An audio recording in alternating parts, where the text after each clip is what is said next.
Je me suis fait avoir par la religion et je vous explique pourquoi.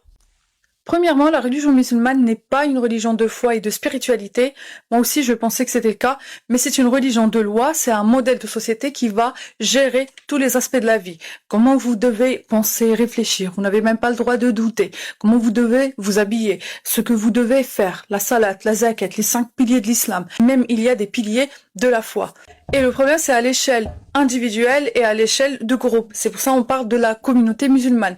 Et ça, c'est très problématique parce que quand vous décidez de sortir de ce groupe, qui lui a choisi souvent par ignorance ou par spiritualité, eh ben, vous êtes perçu comme un traître, comme quelqu'un qui a trahi cette notion de groupe, mais aussi Dieu qui les traite d'ailleurs de mécréants. Pourquoi je me suis fait avoir par la religion? Parce que quand j'étais petite, on me vendait la religion comme une religion d'amour et de paix, donc c'était une croyance fantasmée sur un islam bisounours, et on m'a jamais montré les textes tels qu'ils sont écrits depuis 14 siècles et décrits par les 4 écoles. Et le problème, c'est que l'enseignement, il se fait avec une manière très manipulée. Le mécanisme principal, c'est le gaslighting, la manipulation, c'est que même quand on expose les textes, c'est-à-dire regarde, le voile, il est obligatoire, mais dans ta perception et dans ta compréhension du texte, il y a de la manipulation et on va te faire croire que c'est quelque chose de beau, que la femme qui porte le voile, c'est une reine, elle est protégée, que c'est bien pour elle. Or, il s'agit de la manipulation. Et ça, c'est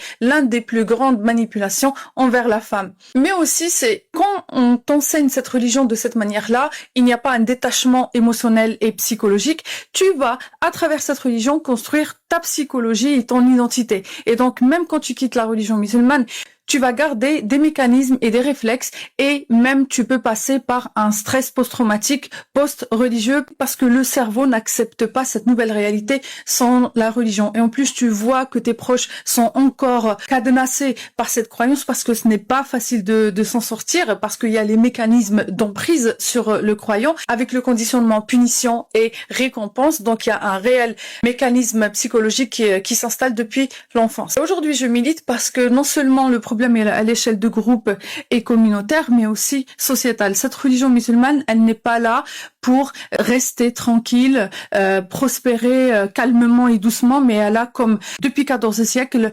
aspiration d'islamiser le monde, puisqu'ils pensent que tout le monde est égaré et que seule cette religion est le droit chemin et la vérité absolue. Donc, lutter contre le prosélytisme religieux, c'est d'utilité publique et il ne faut jamais douter sur votre sincérité parce que cette religion, elle est construite par la manipulation et l'intimidation. Gaslighting.